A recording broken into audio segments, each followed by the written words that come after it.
Terrell worked actively in the women's suffrage movement, which pushed for enactment of the 19th Amendment to the United States Constitution.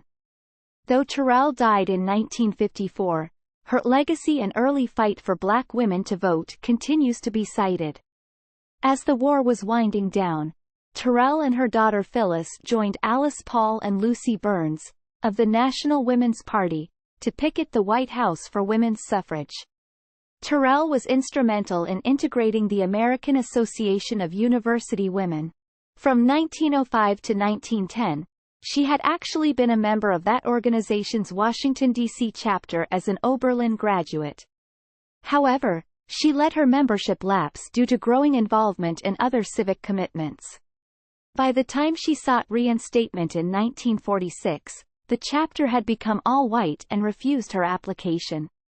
Terrell appealed the matter to the national office, which affirmed her eligibility, but the D.C. chapter changed its rules to make membership contingent on approval from its board of directors.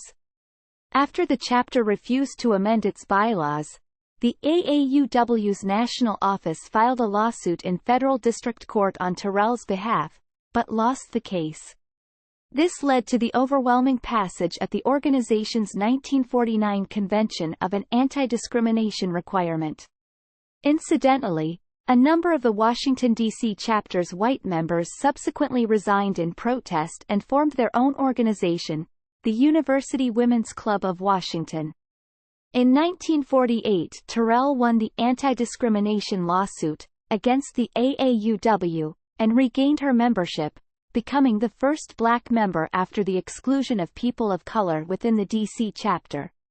In 1950, Terrell started what would be a successful fight to integrate eating places in the District of Columbia. In the 1890s, the District of Columbia had formalized segregation, as did states in the South. Before then, local integration laws dating to the 1870s had required all eating place proprietors to serve any respectable, well-behaved person regardless of color, or face a $1,000 fine and forfeiture of their license. In 1949, Terrell and colleagues Clark F. King, S.E. Thompson, and Arthur F. Elmer entered the segregated Thompson restaurant. When refused service, they promptly filed a lawsuit.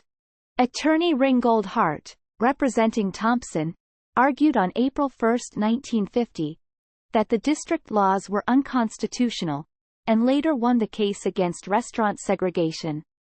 In the 3 years pending a decision in District of Columbia versus John R. Thompson Company, Terrell targeted other restaurants.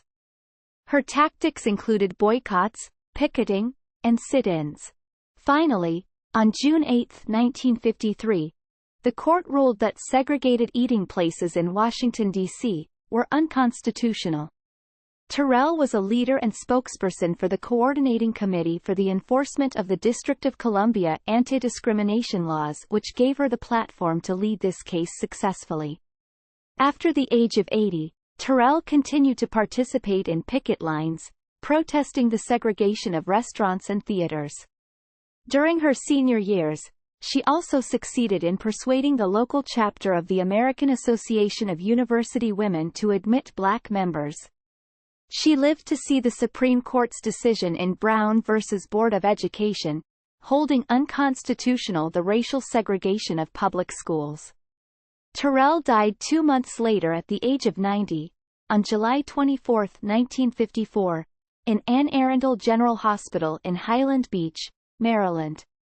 It was the week before the NACW was to hold its annual meeting in Annapolis, Maryland, near her home in Highland Beach. On October 18, 1891, in Memphis, Church married Robert Heberton Terrell, a lawyer who became the first black municipal court judge in Washington, D.C. The couple first met in Washington, D.C., when Robert visited the home of Dr. John Francis, where Mary was living. Soon after meeting, Francis offered Mary the opportunity to teach at the M Street High School, in the Greek and Latin department, which Robert was the head of.